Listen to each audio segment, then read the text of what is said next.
قال المصنف رضي الله عنه ونفعنا به في الدارين آمين. Fasal pembahasan baru. Yajibu wajib alaman atas orang waqa'at yang telah terjadi minhu dari dia riddatun sebuah kemurtadan. Wajib bagi orang yang sudah terjerumus dalam kemurtadan, apa yang wajib? Al-audu, kembali fauran dengan langsung ilal islami, menuju agama Islam. Wajib untuk tobat dengan langsung segera masuk kembali ke dalam agama Islam. Caranya bagaimana? Bin nutqi bisyahadatain, dengan mengucapkan dua kalimat syahadat. Satu. Yang kedua, wal iqla'i amma waqa'at bihir riddah, dengan mencabut diri dari sesuatu yang dengan sesuatu tersebut waqa'at terjadi riddatu, kemurtadan. Mencabut diri dari hal yang menjadikan dia murtad. Ini yang kedua.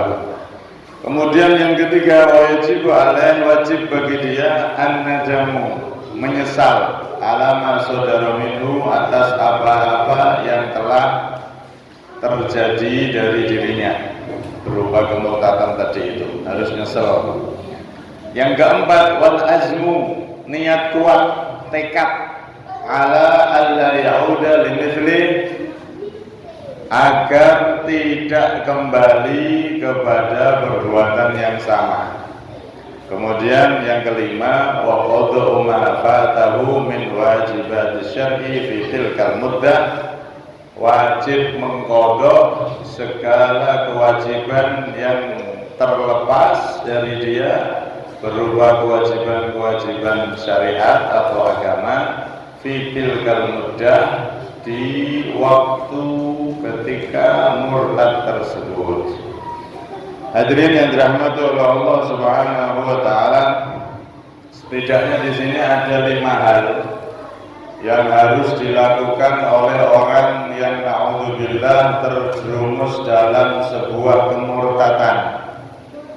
Tidak cukup dengan membaca syahadat saja, tapi ada tambahan-tambahannya. Lain halnya kalau ada orang yang asli non-muslim, yang memang asli kafir, terus masuk Islam, maka cukup baca 2 kalimat syahadat, selesai. Semua dosanya diampuni oleh Allah Subhanahu wa ta'ala. Tapi kalau orang kasusnya awalnya dia muslim, kemudian na'udzubillah murtad, pindah agama, maka ketika balik masuk ke dalam agama Islam, ada 5 hal yang wajib dia lakukan. Yang pertama adalah at-talaffuz bisyahadatain, mengucapkan 2 kalimat syahadat. 2 kalimat syahadat ini kalimat yang bagaimana? Yang sudah kita hafal semua, harus pakai kalimat asyhadu alla ilaha illallah wa asyhadu anna muhammadar rasulullah.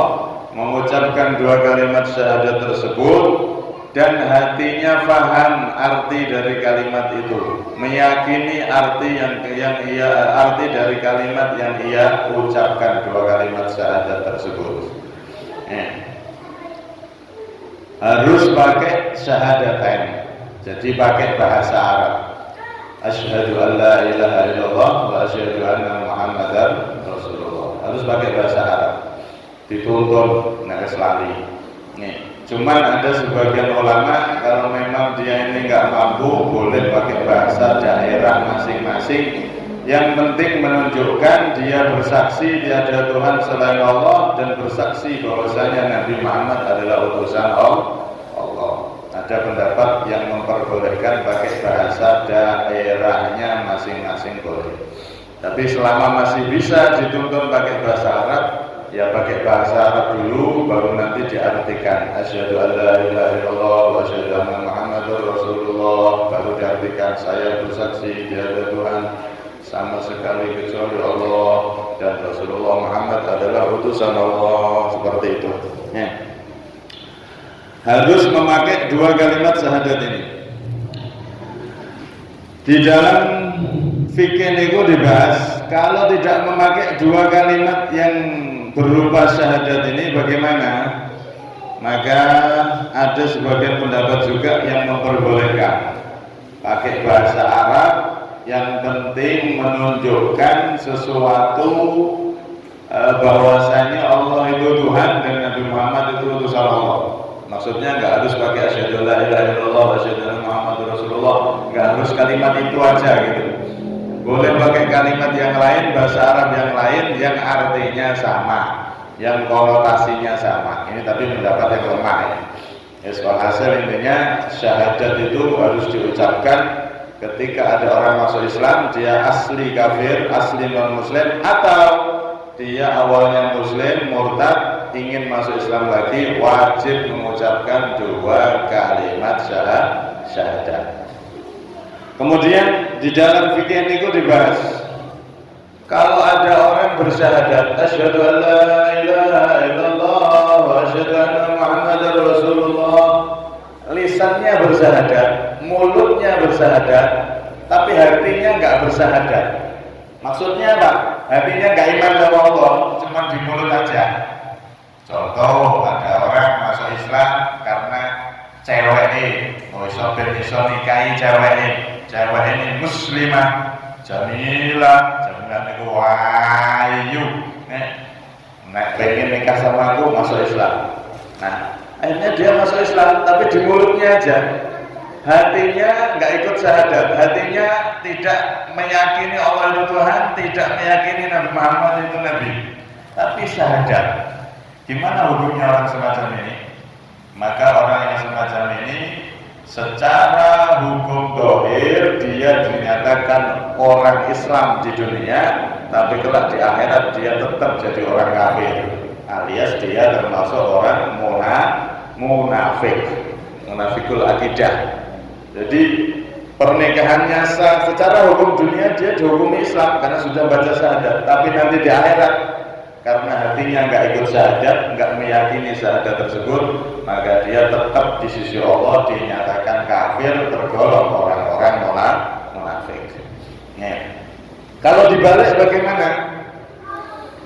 Dia nggak mau mengucapkan syahadat, tapi hatinya iman sama Allah, iman sama Nabi Muhammad. Tapi kalau boleh syahadat mau, karena malu, isim, nggak enak sama keluarga.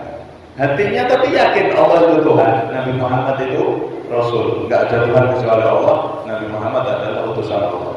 Hatinya sudah yakin, alias sudah bersyahadat, hatinya syahadat, yakin sama Allah, yakin sama Nabi, tapi mulutnya nggak pernah sekali aja mengucapkan syahadat, nggak pernah. Maka orang yang seperti ini gimana? Maka orang yang seperti ini secara hukum duniawi dia tetap dinyatakan kafir, tapi nanti di akhirat dia bisa digolongkan orang-orang yang beriman. Ini menurut sebagian pendapat. Karena itu ulama Ahlus Sunnah wal Jamaah mereka memasukkan paman Rasulullah, yaitu Sayyidina Abi Thalib bin Abdul Muthalib. Abi Thalib bin Abdul Muthalib ini kan saudara dari ayahnya Nabi Muhammad, kan Muhammad bin Abdullah bin Abdul Muthalib. Nah, Sayyid Abdullah ini punya saudara Abu Thalib. Abu Thalib ini selama hidupnya bela Rasulullah luar biasa, jadi menteri keamanan. Jadi Nabi berdakwah di Mekah, diteror, mau dibunuh, aman gara-gara ada Abu Thalib. Kaum kafir Quraisy tidak berani menyentuh Nabi dengan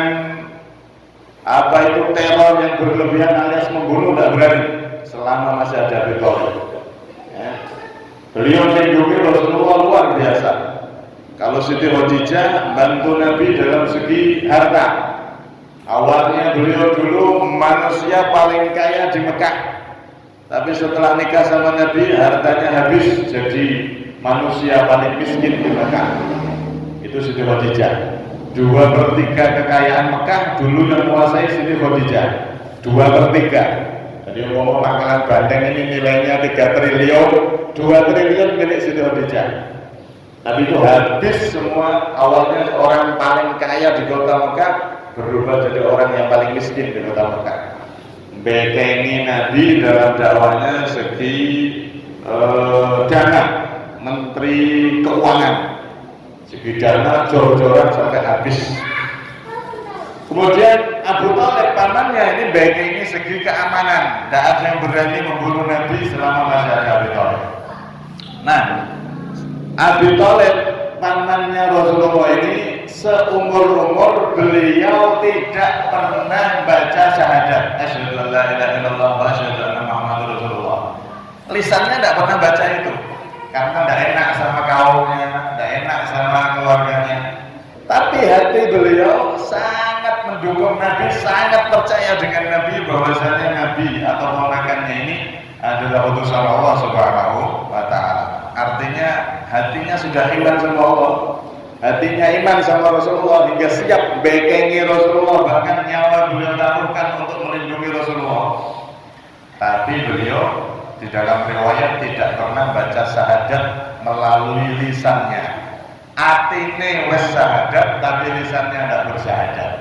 Maka orang yang semacam Abu Thalib ini radhiyallahu anhu, menurut pendapat ulama, sebagian ulama, dia nanti di akhirat termasuk orang yang beriman. Jadi nenek wong atine iman tapi nggak mau syahadat, secara hukum duniawi dia belum beriman, tapi secara nanti hukum akhirat di sisi Allah dia tergolong orang yang beriman. Karena itu Nabi SAW beliau dalam salah satu hadis mengatakan Adam wa man dunahu tahta liwa'i wa inna Abdul Muttalib yu'ta nurul anbiya wa jamalal muluk. Sesungguhnya Nabi Adam dan orang-orang setelah beliau berada di bawah benderaku, kata Rasulullah SAW. Nanti dari kiamat itu Rasulullah membawa bendera yang begitu besar. Semua orang yang beriman berada di bawah bendera beliau. Dari Nabi Adam, dari nabi-nabi setelahnya dan kaumnya, semuanya di bawah bendera Rasulullah SAW.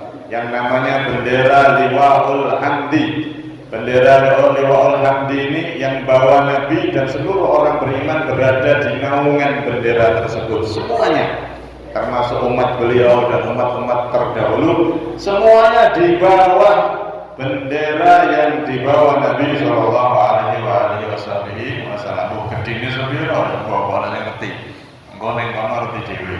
Ning muga-muga kalau panjenengan di bawah bendera mulia tersebut. Amin Allahumma. Semua orang Nabi Adam dan seluruh orang beriman berada di bawah benderaku, kata Rasulullah.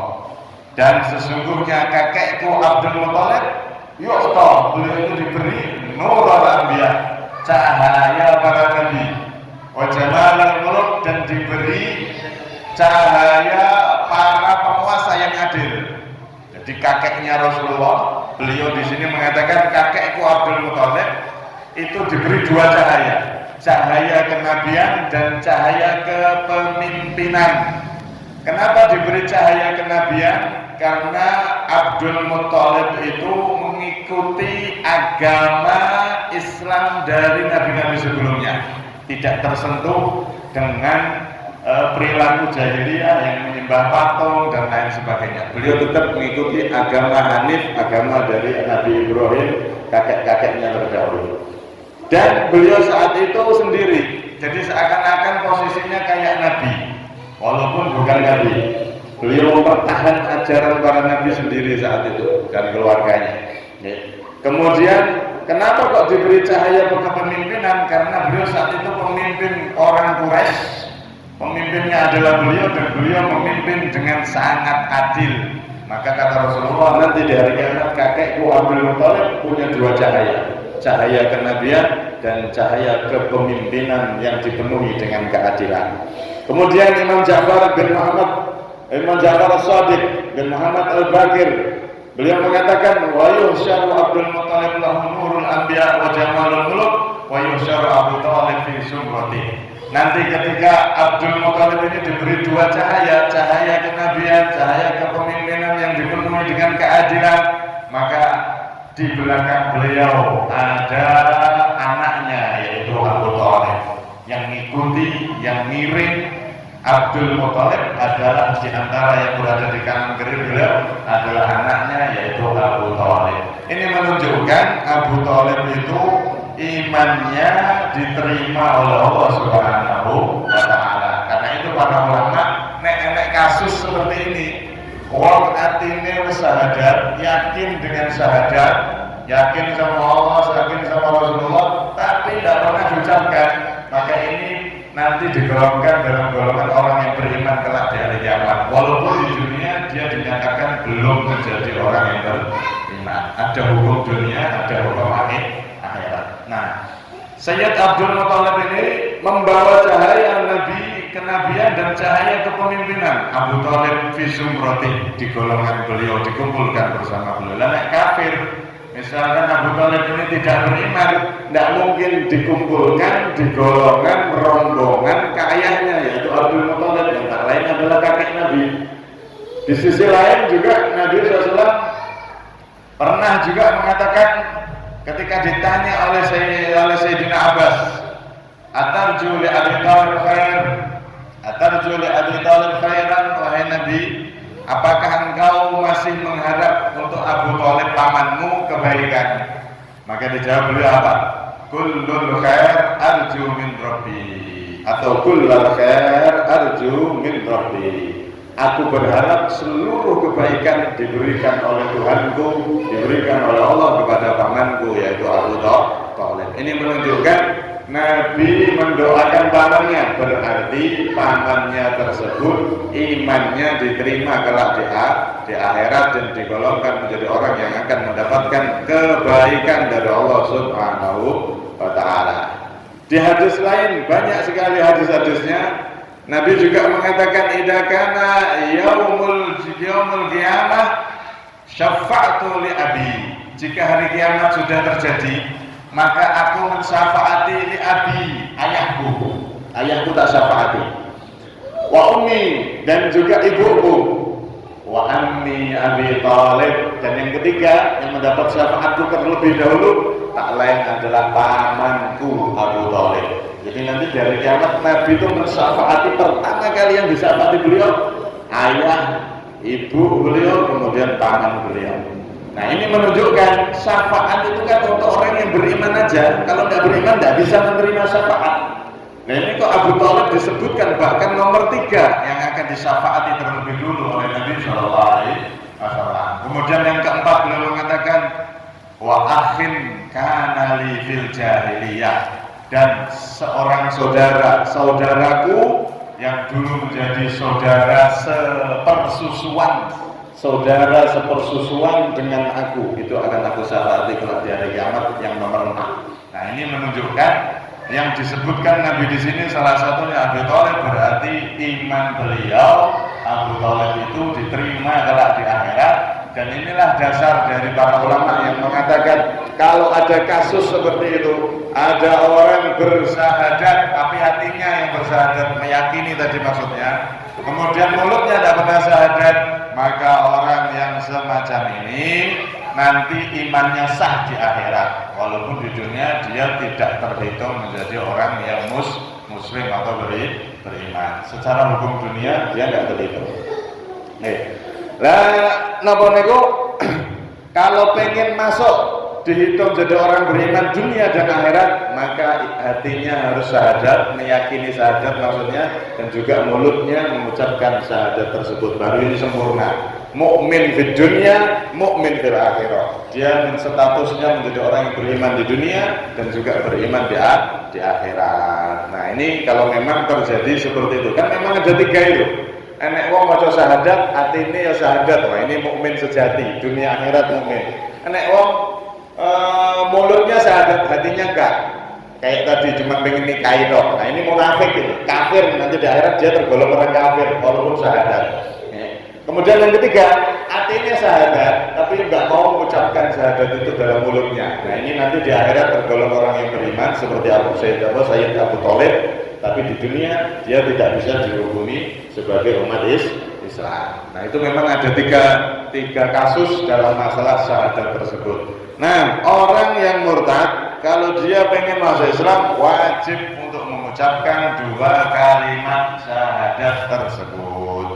Nah, kemudian selain mengucapkan 2 kalimat syahadat, orang yang murtad ini wajib melakukan yang kedua. Apa itu? Al-iqla' amma waqa'at birriddah. Dia harus mencabut diri dari hal yang menyebabkan murtad. Dia harus menyatakan, membuat pernyataan, saya bertobat, saya mencabut diri dari kemurtadan yang saya lakukan ini. Yang kemarin itu harus seperti itu. Ada pernyataan pencabutan diri dari sesuatu yang telah ia lakukan. Contoh, ada orang meyakini Sayyidina Abu Bakar itu bukan sahabat. Ini kan murtad, kalau kemarin dibahas. Nenek wong gak percaya Sayyidina Abu Bakar itu sahabatnya Rasulullah, murtad. Maka ketika orang itu sudah murtad, pengen masuk Islam lagi setelah baca syahadat asyhadu an la ilaha illallah wa asyhadu anna Muhammadar Rasulullah, maka ditambah pernyataan, saya menyatakan bahwasanya saya meyakini Sayyidina Abu Bakar itu sahabat Rasulullah. Dan adapun perkataan saya kemarin, saya mencabut dari pernyataan tersebut. Maksudnya pernyataannya seperti itu. Harus ada pernyataan bahwasanya dia mencabut dari hal-hal yang telah menjadikan murtad. Ini yang kedua. Kemudian yang ketiga, wajib dia itu menyesali perbuatannya. Dia benar-benar menyesal, minta ampun sama Allah karena dia telah melakukan maksiat, termasuk maksiat yang dosa paling besar. Mau Islam kok malah keluar dari Islam ke agama lain. Nah, ketika dia masuk Islam wajib tobat, alias di hatinya harus ada penyesalan yang mendalam, minta ampun sama Allah Subhanahu wa taala alias tobat. Kemudian yang keempat, dia harus al-azm ala alla yauda limithlihi. Dia harus bertekad tidak akan mengulangi kemurtadannya. Berniat kuat tidak akan mengulangi kemurtadannya. Nah, kalau ada orang sudah seperti itu, ternyata dia mengulangi lagi, murtad meneh. Maka bagaimana ini? Kalau dia masuk Islam untuk yang kedua kalinya, maka al-iman atau pemimpin pemerintah setempat wajib memberikan sanksi. Boleh dia masuk Islam lagi, boleh masuk Islam yang kedua. Jadi Muslim, murtad, kemudian balik masuk Islam. Murtad meneh, balik menuju Islam meneh. Ini kan murtad kedua kalinya, balik ke Islam yang kedua kalinya. Maka yang kedua itu pemimpin pemerintah wajib memberikan sanksi. Nah, wis bar menuju Islam murtad meneh. Terus menuju Islam meneh, kedua kali sudah murtad, 2 kali sudah. Maka orang seperti ini harus diberi sanksi. Sanksinya apa? Terserah pemerintah. Diberi sanksi opo, ben kapok, ben gak kedolanan meneh. Lah kalau sudah dia masuk Islam kemudian dia murtad lagi misalkan sampai masuk Islam yang ketiga kali, maka boleh apa enggak? Boleh, dia masuk Islam lagi boleh masih. Tapi pemerintah wajib beri sanksi lebih berat lagi. Orang itu bandel gitu, belanan agama ini. Agama digedolan, disanksi lagi. Intinya kalau ada orang murtad, dia balik ke Islam. Kalau balik ke Islam untuk yang pertama kali, tidak usah disanksi, diterima tobatnya tanpa syarat. Tapi kalau dia murtad lagi balik kedua, murtad lagi balik yang ketiga, murtad lagi balik keempat, maka 2, 3, 4 dan seterusnya itu wajib diberi sanksi seberat-beratnya biar orang itu tidak mainan agama. Nih, pemerintah wajib memberikan sanksi. Kemudian waqadha yang kelima, orang yang murtad ketika masuk Islam, waqadha ma fatahu min wajibati syar'i fi tilkal muddah. Orang yang murtad ketika masuk Islam wajib mengkodok segala kewajiban yang ia tinggalkan saat murtad. Misal ada orang Islam kemudian murtad pindah agama lain selama setahun, maka sholatnya setahun, ketika dia balik masuk Islam, sholatnya setahun dihitung wajib diqodoi semuanya. Ramadannya berarti setahun, 1 bulan kan, setahun kan Ramadan 1 kali. Ramadannya wajib diqodoi semuanya. Kemudian zakatnya, kalau dia termasuk orang yang wajib zakat, dia kaya atau dia zakat fitrahnya wajib diqodoi semuanya.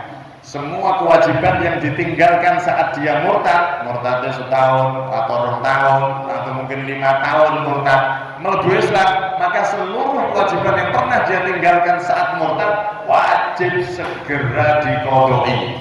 Ya boleh diangsur sholatnya 5 tahun dihitung dilakukan, diqodoi semuanya sampai lunas. Ini orang murtad. Kenapa? Taghlidan alaih. Karena kalau orang itu murtad, ini berarti mainan agama. Orang yang seperti ini diberatkan, diberi sanksi berat dengan apa? Mengulang semua ibadah yang pernah ia tinggalkan di saat dia murtad. Beda nek wong kafir asli. Nek wong kafir asli tidak pernah Islam, memang dari kecil, misal sampai tua umur 60 tahun. 60 tahun baca syahadat masuk Islam. Maka 60 tahun ini dia wajib ngodoi sholat apa enggak? Enggak usah, karena dia memang asli kafir.